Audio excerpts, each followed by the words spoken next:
A BB Fahodie family, Busara, like to welcome everyone to the second part of Not Our Forefathers or Heroes. We're talking about the great forefathers of America with 3Ks, as well as the other presidents as well. So it's more than just the forefathers that we're discussing. Want to get right into an African proverb. You cannot exchange peace for war.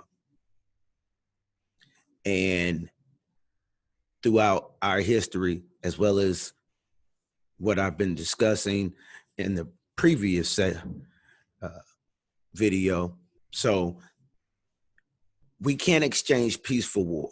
And we'll see a consistency of brutality being waged against Black persons, and they respond in peaceful ways to war. And submission isn't going to save us. Not saying, and this isn't even talking on a physical war scale, even though that needs to be discussed at some point, but at a mental, spiritual, and economical, and educational, we've been at war. And part of that war can be seen on how we don't really understand these presidents that had streets and schools and dormitory halls and statues erected in their honor. We don't understand what they've done to us because we've taken a peaceful approach to war, and it's impacting us in so many ways. So we're just firing off random presidents here. This James Buchanan bought and freed slaves, but not for the reasons you may think.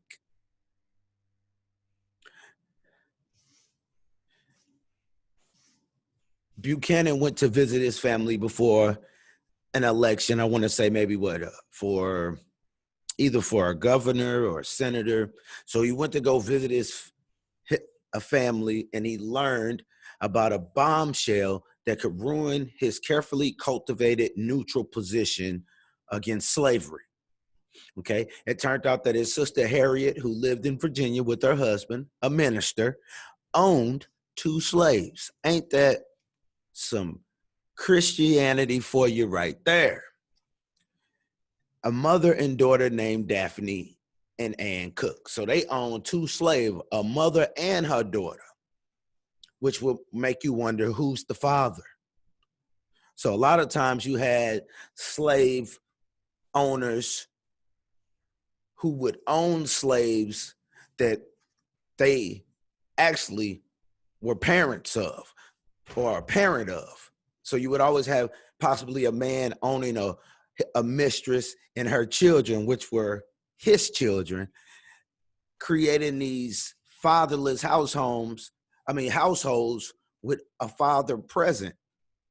A lot of times it wouldn't be revealed he was the father, or if you knew he was your father, you knew that he wasn't your dad. He was just your biological father, your sperm donor. But let me not get sidetracked. A lot of things to discuss. This had the potential to blow up in Buchanan's face, this being his sister owning 2 slaves, a mother and a daughter. Black woman, Black child, owned by his white sister and her minister white husband. This was political dynamite at the time, which was doing right on the edge, borderline edge of when they were trying to end slavery. And if we understand why they were ending slavery from looking at the comments of Bummy being, it was making white men lazy. Okay? Bummy being Benjamin Franklin. They were making white men lazy. Not because they felt like black men were being held back from being greater beings to society, not to create economic opportunities for black people, but to make white men reclaim something that they felt slavery took from them. So this was political dynamite at the time. And if word got out about the slaves, it might look like Buchanan supported slavery, which he probably did, and we're about to find out. Or be proof of his hypocrisy if he made anti-slavery statements. So Buchanan came up with some ingenious solution to rid himself of this potential issue by freeing the 2 slaves. So he freed the 2 slaves, but political calculus wasn't the only reason why he purchased the slaves. His personal need for servants seemed to have played into the decision as well. So Buchanan, this might help solve his problems for Buchanan. So at the time, the women were known for managing house servants and organized the administration of household tasks. So Buchanan, who was single, had no wife to do so. At some point, he hired a white person, Esther Parker, who was known as Miss Hetty, and she served him for 34 years and became a trusted confidant. So basically, she pimped out, he hired a white woman to use her as a cover, as if she was lending out this black mother and daughter as a work hand. But really, she was maybe pimping them out for labor and who knows what else. But a housekeeper needed servants to manage, and Buchanan had none. So rather than freeing the slaves, he turned them into servants. The sales documents included an agreement that Daphne, then 22 years old, would be indentured to his service for 7 years. Her 5-year-old daughter, Anne, was required to serve Buchanan for 23 years. Now, what type of deal is that? The cooks might technically be free, but in reality, they were bound to him for years. And for the child, a decade. So she would be born into slavery and then told that she would not have freedom until she was 28 years old. Had to serve at the age of 5. You would have to serve this Buchanan, who's an anti-slavery guy.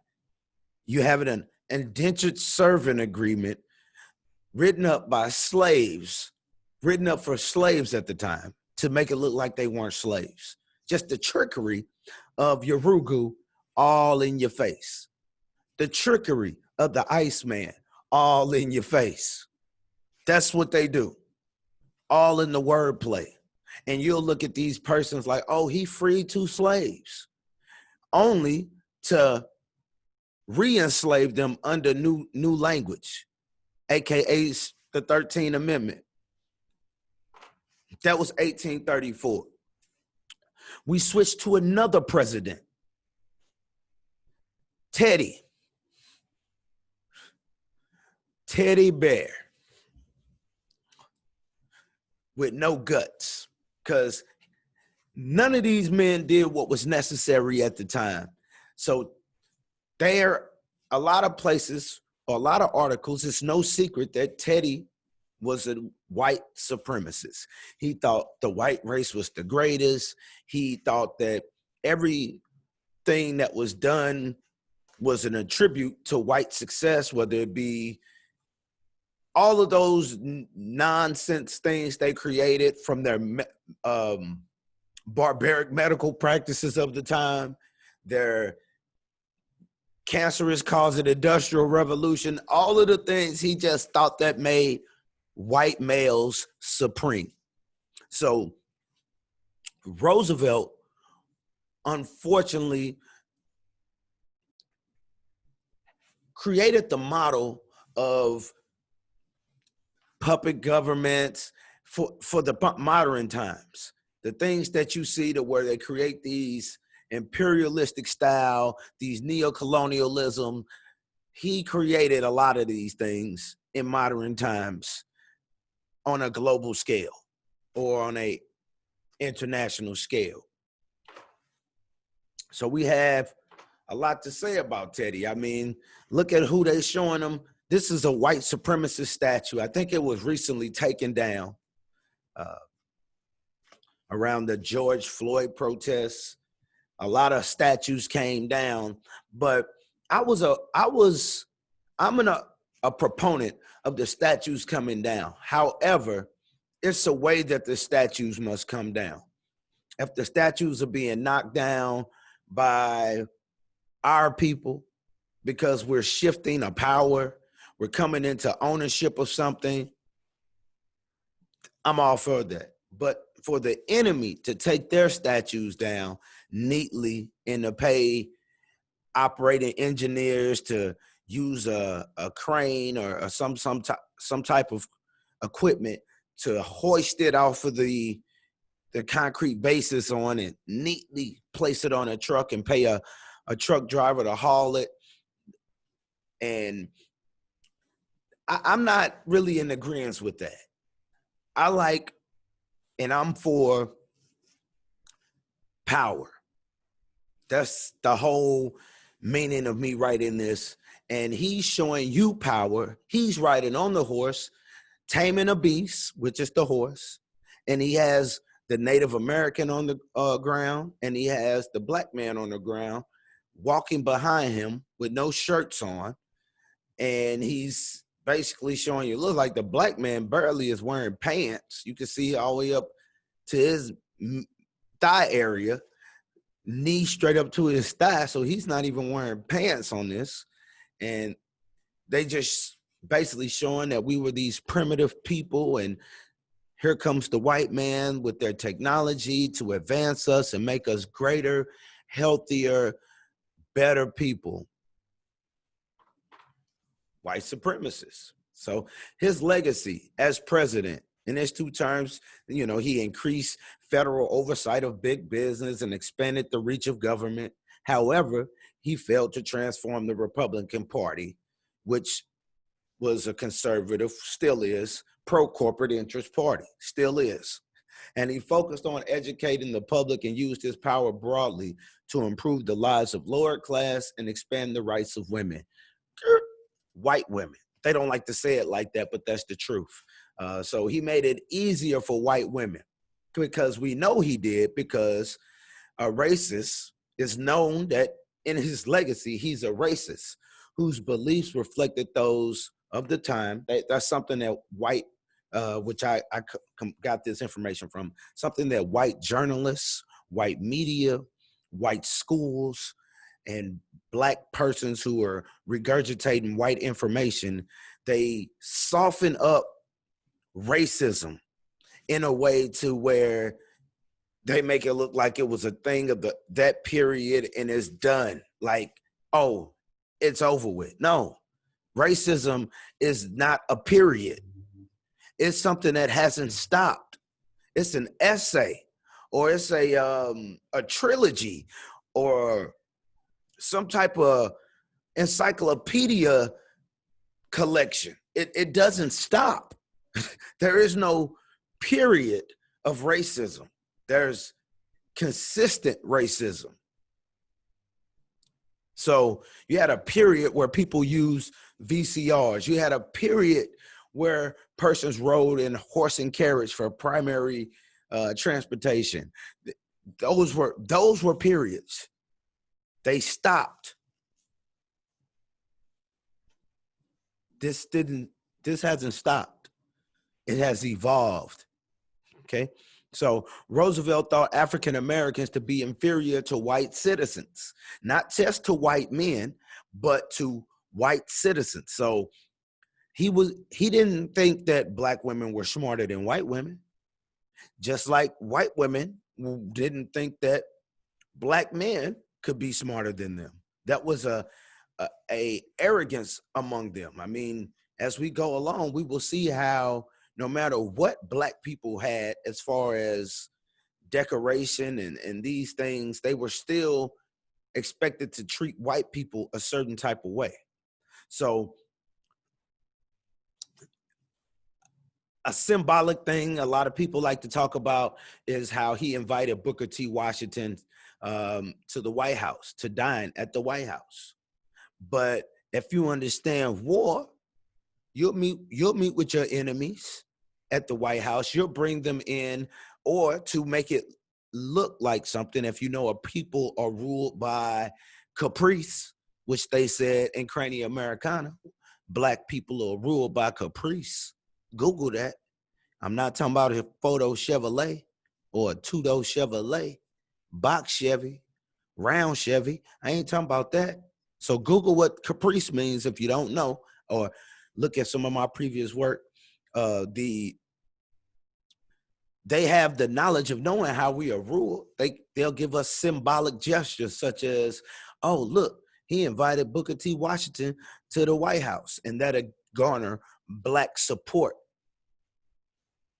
See, we have decades, centuries, but definitely after the freeing of the enslaved Africans in the 1860s, they created something amongst us to where we knew we couldn't be liberated for the masses. I'm speaking of the masses, where we couldn't be liberated and where we knew we weren't equal to white people.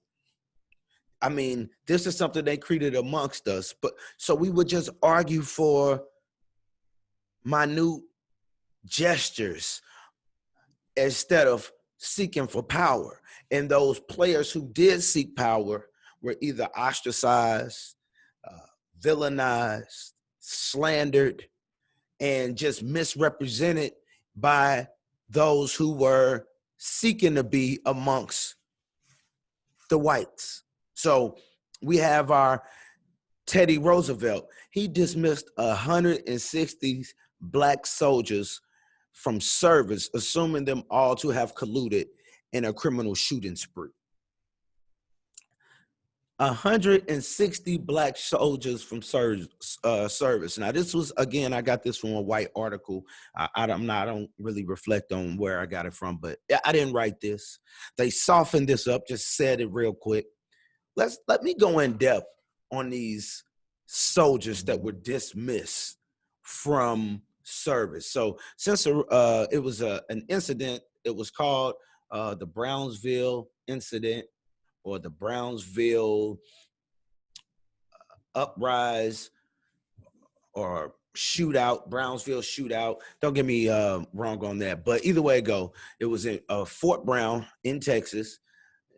The black soldiers were required to follow legal color mandates from white citizens, which included the state's racial segregation law, dictating separate accommodation for black people and white people, and Jim Crow customs such as showing respect for white people, as well as for the local laws, which were catered to white people.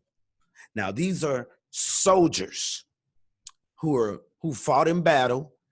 When they come into town, they have less rights, war-torn, battle-proven for the country of America, which doesn't love them, fighting for a country where they know that they are equal to men. They fight like men, but when they come into town, they have to show respect to white people, not white adults, but white people, which means a three-year-old white boy or girl will be showed more respect than a 34-year-old black soldier with 10 years service in the military. So these are the issues that we must attack, that are fundamental things to where we'll have people who will achieve, but while achieving, they still know that there's a bar that you won't climb, or there's a imaginary bar that they dare to climb. They dare not to climb. And they rather just fight for what can they find under the bar, accept power under the bar, don't even challenge the bar, don't even know, anything but what's under the bar. So a reported, so this is what happened. A reported attack on a white woman, common culprit, the white woman, during the night of August 12th, incensed so many townspeople that Major Charles Penrose, after talking to the mayor, declared an early curfew for the soldiers. So an alleged white woman being attacked by black men, let them say, they love to say that, caused the town to go into a frenzy. And this made the white commander, Major Charles Penrose, give the black soldiers a curfew. And the curfew told them they had to be in real early. So later on the night of, the next night, which was August the 13th, a bartender was killed, and a Latin police lieutenant, Dominguez, a Spanishman or Mexican, whatever, because in that area of Texas, it was a border town or a stronghold between the war between Mexico and America when they annexed Texas around that time. So it's a heavily populated area of Mexicans and whites. So the black soldiers came in, and they're not treated fairly. A lot of persons may look down on Mexicans, but they really look down on the blacks because we have nothing. We are freelancing people. The Mexicans had land. The free black slaves had nothing. So they are looked upon as nothing. So the lieutenant had his arm blown off. A bartender was killed. So immediately the residents started to cast blame on the black soldiers, creating lies as they always do, falsifying evidence. But the all-white commanders at the fort confirmed that all of the black soldiers were in their barracks at the time of the shootings. But the local whites and possibly the Latino community blamed it on the black soldiers, saying that they participated in the shooting. Okay, so the local townspeople of Brownsville began providing evidence of the 25th Infantry, the falsified lying evidence, spent bullet cartridges, which they said had belonged to them, despite the evidence that demonstrated that those were planted to frame the men. I mean, their weapons were checked to make sure that they had nothing to do. So these are the men that he suspended from war. Suspended from the military. Black organizations lobbied to have the president's decision reversed. It was pointed out that these were Buffalo soldiers, and they have fought beside Roosevelt in Cuba, even taking part in the famous charge of San Juan Hill. But the president stood firm. One of the men, they said, captured the Spanish flag during one of the battles. They didn't care. So, the anger at first the only reason why Roosevelt discharged them is because the lying white folks in the town who just were sticking to their lie were angered that they didn't charge the soldiers for something that they definitely didn't do, and it was confirmed that they couldn't have done it. So with pressure from the local officials, the president stepped in and removed 167 black soldiers with a dishonorable discharge, meaning they wouldn't get pensions, they couldn't hold government positions or a government job for the rest of their lives. Some of the men had served for decades, and I'm gonna highlight another one. Let's see, I'm just go right to him. One of the men,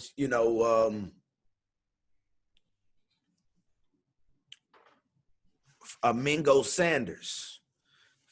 First Sergeant Mingo Sanders, a combat veteran of Cuba and the Philippines with 25 years of service, was the senior man among those discharged and became the symbol of an injustice committed by the president. So this 25-year veteran of the racist military for the United States in the year of 1906, was it, I believe, in the year of 1906, he's a 25-year veteran. He fought through the 1800s, possibly could have been born a slave, but this person is denied a pension. He lost it all. He's denied his pension. He loses probably anything he was banking on after killing for white imperialism for 25 years for no benefit. I mean, these are the things that happen to Black people. I mean, 167 men discharged from the 25th Infantry. They end up reinstating 14 of the men later. 14 of 167 are reinstated. And a lot of the soldiers, again, had served decades and were extremely close to their retirement with pensions, which they all lost over a lie, which was proven was a lie. But for some reason, the president felt like he had to step in and show that he was the president, which is another thing that we should take note of how white presidents maneuver for white people and how the Black president didn't, and how excuses were made on how he couldn't do and what he couldn't do. But a white president can do what the hell they want to do. And let's not pretend like that isn't a factual statement. So let's not be mad. Have no worries. In 1972, the Army finally admitted the members of the 25th United States Infantry Regiment, the Black Buffalo Soldiers, were innocent. And a racist president, Richard Nixon, pardoned the men and gave them an honorable discharge. However, by then, of course, all but two had died. All but two of 153. All but two, because that was the number after the 14. All but two of 153. So 151 of them are dead gone. Probably the full 100, let's just say it could have been out of the original 67, it could have been 165 dead. Now we're left with two alive who may be senile, could be deaf, could be blind, could be on their deathbed, very sickly, but they're still alive. Somehow they're still alive in 1972. But I guess one of them died in 1972, because in 1973, the last survivor, which is just a year later, was awarded a lump sum of $25,000. So they give Dorsey Willis $25,000 for living damn near 70 years after this injustice with no pension, denied his income, basically ousted from getting any type of government position. He obviously may have been a younger soldier at the time, because he lived almost 70 years after the injustice that happened in 1906. So Dorsey Willis is only given $25,000 in 1973, and he may have been sickly, could have been ill, could have been very old, and could have died in 1974. Let's go to another one of America's racist presidents. And they know he was. Woodrow Wilson was extremely racist. Wilson was governor of New Jersey when he became president in 1913, but he had been born in Virginia and raised in Georgia and South Carolina. So you should already know, early 1900s, his mindset as an adult, being born in the 1800s in the South, he doesn't value anything darker than him. Black man is of no value to a Southern white man or a Southern white child. So Southern races accordingly rejoiced when he was elected. The old Confederacy woke up when this man was elected in 1913. So a lot of this we have to look at what were Black people going through in 1913. You had a lot of race riots, sharecropping was going on.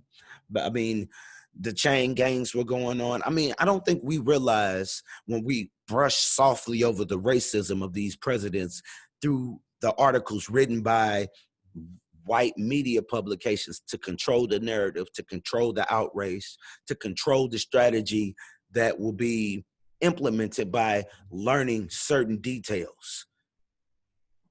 We soften up what shouldn't be softened up.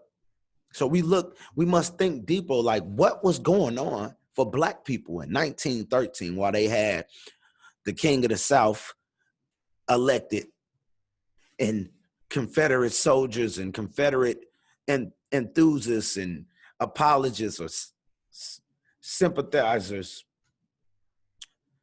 promoting and rejoicing his presidency. We just have to think deeper. And the rebels' yells and the strains of Dixie's reverberated throughout the city. You know, they're just happy that this racist man is in office. And when he gets in office, he outright just gets rid of 15 out of 17 Black supervisors in the federal service and replaced them with white people. I mean, if that ain't telling you something, he immediately comes in and eliminates 15 Black jobs and replaces them with white people. After the Treasury and Post Office began segregating, many Black workers were let go. The head of the Internal Revenue Division in Georgia fired all of his Black employees, saying, "There are no government position for Negroes in the South. A Negro's place in the cornfield." Now this country wingbat is talking, saying that ain't no government position for Negroes in the South. Now my family being from the South, Arkansas, you can see in some areas where we migrated from Mississippi, Tennessee, South Carolina. Sharecropping, as I was just talking about, was on the table every day.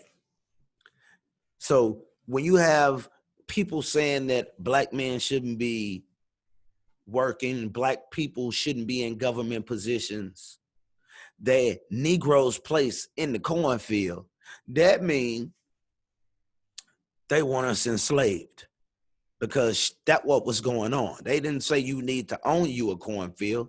They wanted you in their cornfield so they can go out and be the judges and the doctors or whatever else and still make money and wealth. So do these simple positions that they wanted to get, not saying a doctor is, but at those times it was, because they didn't know what the hell they were doing. But a Negro's place is in the cornfield. So they're firing all Black people, getting riled up because Woodrow's in office. You got your sharecropping going on. You got your chain gangs going on. I mean, it's really devastating the Black morale. During the Wilson administration's outbreaks of mob violence against Blacks increased. Mob violence increased At least 18 major race disturbances occurred between 1915 and 1919. And let's not call them race disturbances or race riots, because whites attacking blacks is not a race riot. If blacks were attacking whites, it's not a race riot. A race riot is when two equal forces come together and clash. That's, if we're going to call that, that's a riot, one against the other. But to be attacked by another group just because of the color of your skin, or because of the determination of you wanting to feed your family or be paid for the work that you do, they want to attack you. They want to brutalize you. They want to kill you. And race riots broke out for 4 years consistently. Or white attacks, white mob violence against blacks was nonstop, increase, because it didn't say that it began. It said it increased during 1915 and 1919. And they calling it a race riot in St. Louis in 1917. They just saying Wilson just left the matters to the locals. He left the local racist governments to deal with their own race issues in the early 1900s. So they're saying, in 1919, which was known as the Red Summer, a time when communities across the country saw white mobs attack African Americans, resulting in hundreds of deaths. He spoke out against lynching, but did not use the federal government's resources to stop the violence. And I just think it's crazy that basically 100 years later, even though it was the summer of 2020, you had a lot of high profile, so to speak, deaths of Black people by whites, not just with the George Floyd, the death of George Floyd, the murder of George Floyd, the murder of Breonna Taylor, the murder of Arbery, all of these things that we see, or he may not have been 2020, but the sentencing, all of the things we've seen just in 2020, in the year of 2020, 100 years after 1919, is really baffling to me.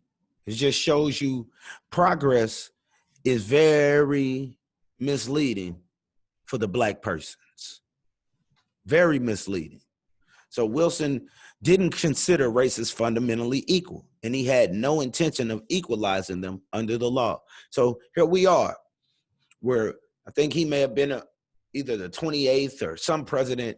We're 20 plus presidents in, and we still have presidents, a consistent row of presidents who fundamentally believe whites are better than Black people intellectually, and there is no sense of equality. Even the favorite dishonest Abe thought that white people were intellectually superior to Black people. That was his belief.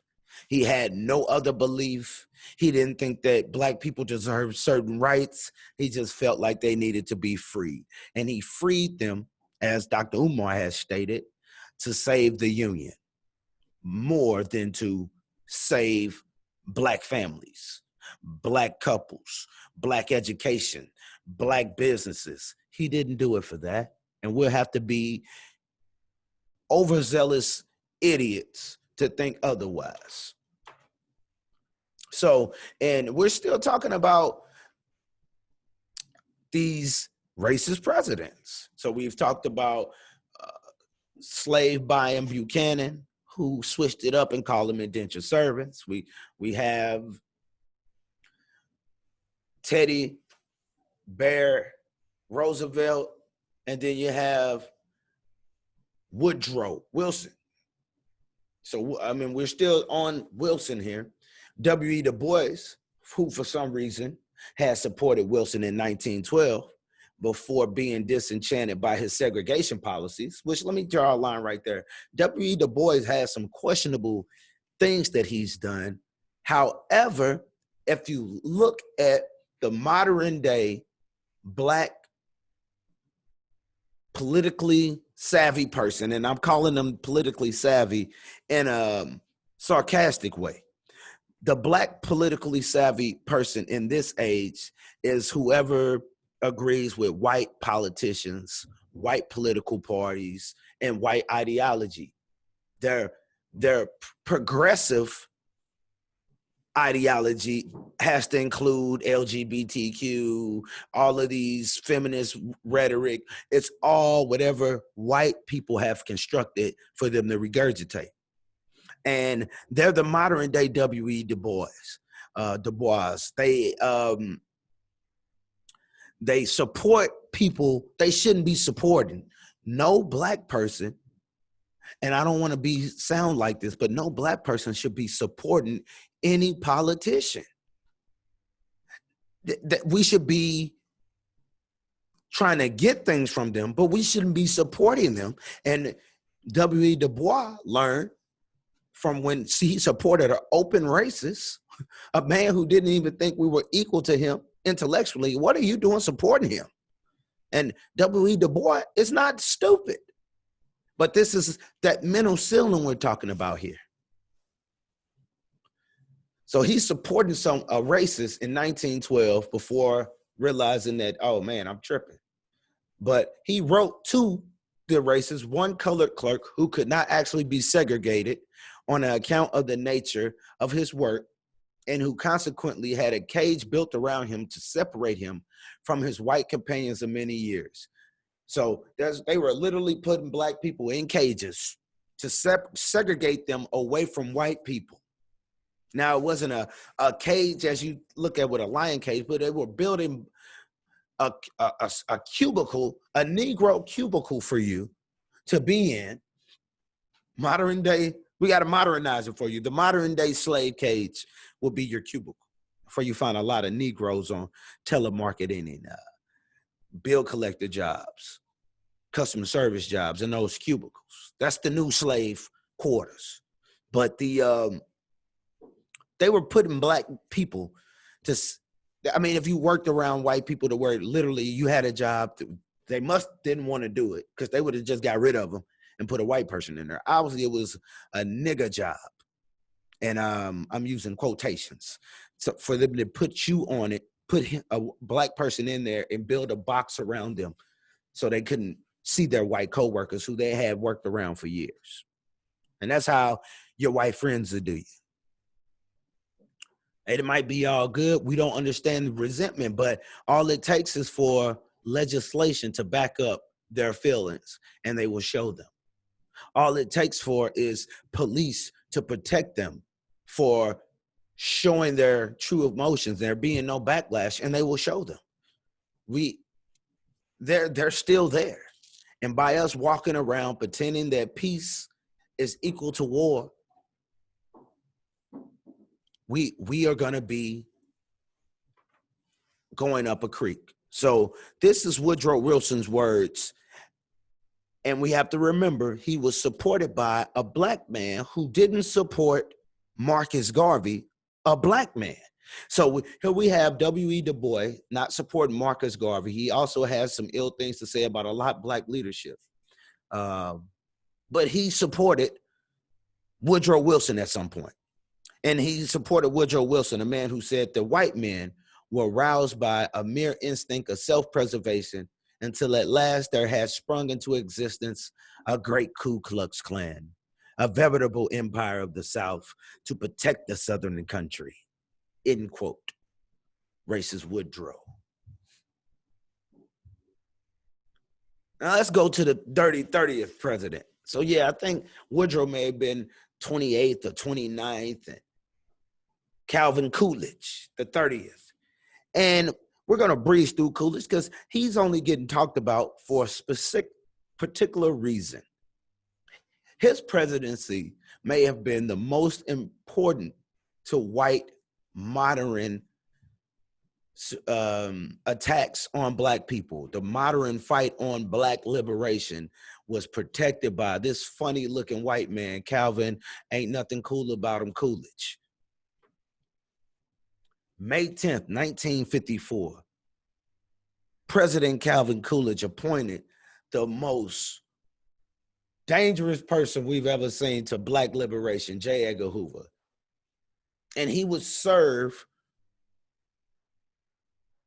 from 1924 all the way to 1972 or 73, I believe. I mean, all the way through Nixon's presidency.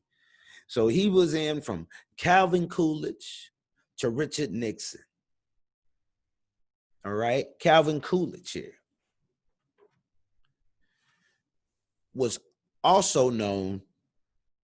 So let me just run that back. So they got to let you know in 1924. So that means he was appointed. He comes right in, goes after Garvey. A few years later, he's after Elijah Muhammad. He's spreading lies about Malcolm X to Malcolm X. He's spreading lies about Martin Luther King. He's spreading lies to Martin Luther King. These things are just what they were doing. This man, appointed by Calvin Coolidge in 1924. I don't know if Calvin Coolidge was a visionary, but I'm pretty sure he was appointed to handle the devil's work. And he did a lot of work on our institutions that wanted greater for black people. President Coolidge's handling of the Great Mississippi River flood in 1927. So he appoints J. Edgar Hoover, the LGBT cop. He appoints him in 1924. And in 1927, he saves most of the white communities from a flood, and he flooded the black communities, intentionally called for the flood of the black community by reducing the pressure on the levees, something which people think was done during Hurricane Katrina.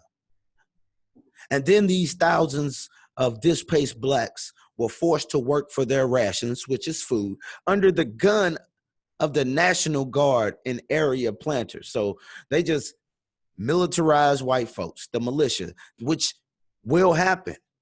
The common white person does have government clearance to kill Negroes whenever the time comes. And it's something that's, if we studied history, we would understand. So the National Guard and area planners, and this led to mass beatings, got to have lynchings, shootings, stabbings, but they just like to say mass beatings and lynchings. No, they were shooting, stabbing, the beating, and most importantly, rapes. And they didn't specify just on women. And we're not going to just assume that these devilish beings only raped women. Secretary of Commerce Herbert Hoover, who would also become another racist president, was appointed to the relief efforts, and he actually became president from how he mismanaged, or really managed, because it was management for them. They want to see these articles make it like they mismanaged. They knew exactly what they did.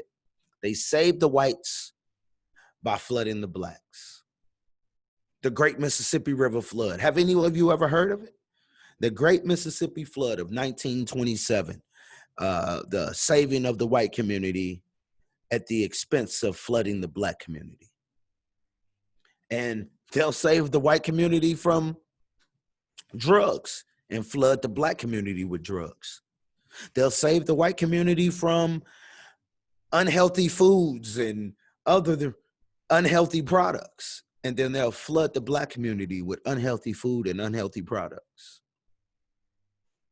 Flood the white community with institutions and businesses, and just flood the black community with churches, no businesses of value besides, fried chicken spots and funeral homes and barbershops.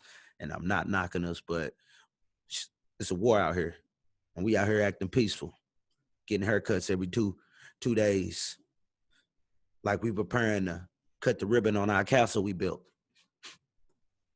Got to snap out of it. So we have to know that. And I was just highlighting the Tuskegee study because we want to look at how many presidents were in office during the Tuskegee study. Because if we look at it, there's still J. Edgar Hoover's time. He was in office doing he was in this position as well. He could have been investigating the Tuskegee study, which lasted 40 years. Herbert Hoover was there. FDR was there. Scary Harry was there. Dwight Eisenhower was there. The JFK was there. Nigga Bill was there, LBJ. And Slick Rich was there, Richard Nixon. All those presidents during the syphilis study. All those presidents also were there when our buddy J. Edgar Hoover got in there. So he worked with all of these presidents destroying black people. So we really have to recognize the war we're at. And I think I'm going to touch on FDR, and I'm going to break it off there and spend some family time with my wife and my daughter. But FDR, a topic as sensitive as the private racial attitudes. So I like to put in right-wing articles or mainstream articles because, again, they will tell you about the devil and then apologize for the devil, or defend the devil without making it like they are emotionally defending the devil. So a topic as sensitive as the private racial attitudes of a president must be approached with all due caution. Obviously, one should not make too much of Franklin Roosevelt casual use of the N-word in his teenage correspondence, or his characterization of African Americans as semi-beast in a college essay. Adolescent foolishness usually gives way to more enlightened attitudes in adulthood. So they always make it like, oh, he was just young. That was then. Same thing. Joe Biden here, almost 100 years old, and they talking about a couple decades ago, he was young back then. White men are always young when they're saying things about black people. They are always given the benefit of the doubt when they're disrespecting black people. They can apologize once all the black people are dead and it will be accepted. They can apologize, give you a measly 25,000, 1.2 million, 12 million, whatever they want to give you is measly compared to what they owe us, which is power. Adolescent foolishness. Come on. These are adults here. They're saying in a college essay it was nothing. Come on. If it was a college essay, it was written from a point of scholarship. He wrote that meaning that wasn't immaturity calling black people semi-beasts and then treating us like semi-beasts. Look at this guy. Roosevelt condemned lynching as murder. Lynching is murder. If you kill anyone, it's murder. But he did not support Republican proposal to make it a federal crime. But they want to make it like his wife did. I bet you she wouldn't have left him. See, they like to write these things to make it like the devil isn't the devil, or he just didn't get it. But at least his wife got it. You can't sleep with the devil unless you're a devil yourself. Roosevelt told an advocate, if I come out for the anti-lynching bill now, they will block every bill I ask Congress to pass to keep America from collapsing. I just can't take that risk. Think about that. So he's more worried about America collapsing than the black family. He's more worried about America collapsing than the black family. Just think that over. Now, is the black family in America more worried about America collapsing or repairing the black family? Think about those questions as we move forward. After the 1936 Berlin Olympics, only the white athletes were invited to see and meet FDR. And I bet you he still slept in the same bed with Eleanor that night, unless he was away from her and she didn't travel with him. Guarantee you he didn't sleep on the couch for not inviting Negro athletes to the White House, even though his wife allegedly supported proposals in favor of black persons. And really saying that murder is a federal crime isn't showing support for black people. It's kind of just sewing up your laws. It's always a way of getting around killing a black person anyway. You can lynch us and it doesn't matter if it's a federal crime or not. Fabricate evidence. So anyway, we go back to it. No such invitation was made to the African-American athletes such as Jesse Owens, who won 4 gold medals. A widely believed myth about the 1936 games was that Hitler snubbed Owens, but really it was Franklin Delano. So Roosevelt snubbed Jesse Owens, and then we go back to this bar that's there, to where you're willing to win gold medals and give a country accolades and put on their name across your chest to win medals, and you're still treated like crap by the president.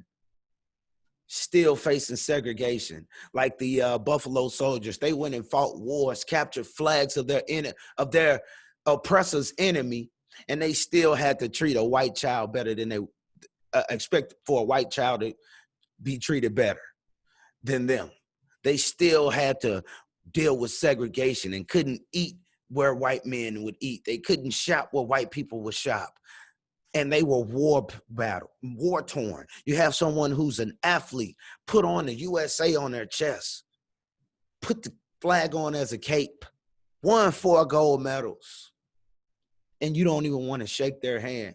You don't want them in your presence. And this is what we need to recognize about them, because that's another thing I want to highlight. It's a lot of reports that were done, like the Kerner Commission. You have the Moynihan report. There was another one as well. I can't remember his name, a guy from Switzerland, that was done just maybe a decade before Moynihan's report in the 60s. These reports are done to see problems, but they're reported in a way to where the result is to fix the oppressor. The oppressor studies things to, no matter what the solution is, they benefit from it. And we must recognize the solution for the black family may not benefit the white family, and we shouldn't be worried if it does or if it doesn't, as long as it's repairing our family. Now, that doesn't mean that we're going to maliciously look to rebuild the black family on the backs of white people, but that means that if food comes out of the mouth of white persons because of black people taking control of their resources, taking control of their labor, we shouldn't feel sad. That's not our problem, that someone is going to lose food because we claim our liberty. So we have to really think about putting on these colors and representing these flags of these places that don't even give us generational wealth.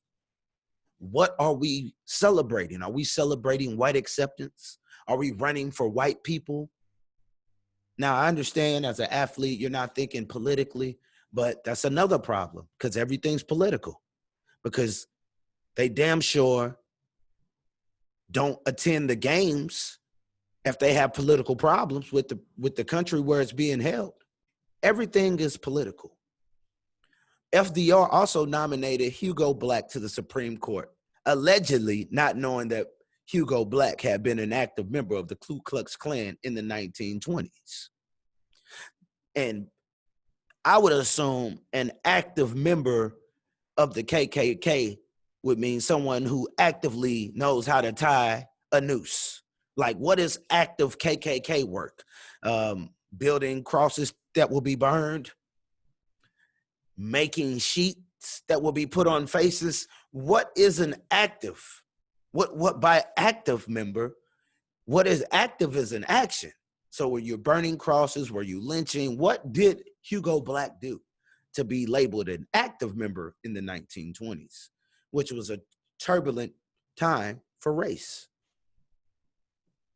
The nomination was controversial because Black was an ardent New Dealer with almost no judicial experience. So he appoints a KKK active member, or active in the 20s. He's no longer active in the 30s. He's a white guy. He's grown up. That was his past. The luxury that Black people don't get of having a past of being immature.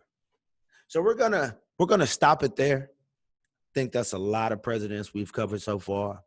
We went from Roosevelt to Roosevelt real quick, from the tennis playing teddy bear to the Delano. So, family, we have to recognize the war that's against us. And it's not necessarily a war of violent gun might, gunpowder, and bombings, which it will be that and has been that as well. But the war is more a war of intellectualism. As you see, a lot of the presidents do not believe, or former presidents do not believe, that Black people have the same intellectual capacity as them. A lot of them underestimate us intellectually. It's a consistent diet of presidents believing Blacks to be inferior. So we have to recognize something has been placed on us that we must get off of us. And peace is not the answer. Voting is not the answer. Even going to college in white institutions is not the answer. Being colorblind is not the answer. We must approach a war like it's a war. And just because you're in a war and you want to be peaceful doesn't mean that the barbarians that are approaching your shores are going to turn their ships around when they see that you're peaceful. They're going to come in and slaughter you, men, women, and children, until you're no more. No matter how long that takes, no matter how peaceful you are, you will be slaughtered. So prepare for war, intellectually, educationally, spiritually, the physical, and not just with the guns, but that too. But intellectually, it's the best gun because you can innovate, you can elevate the playing field. Until the next one, I'm Busara, a BB Fahodie family.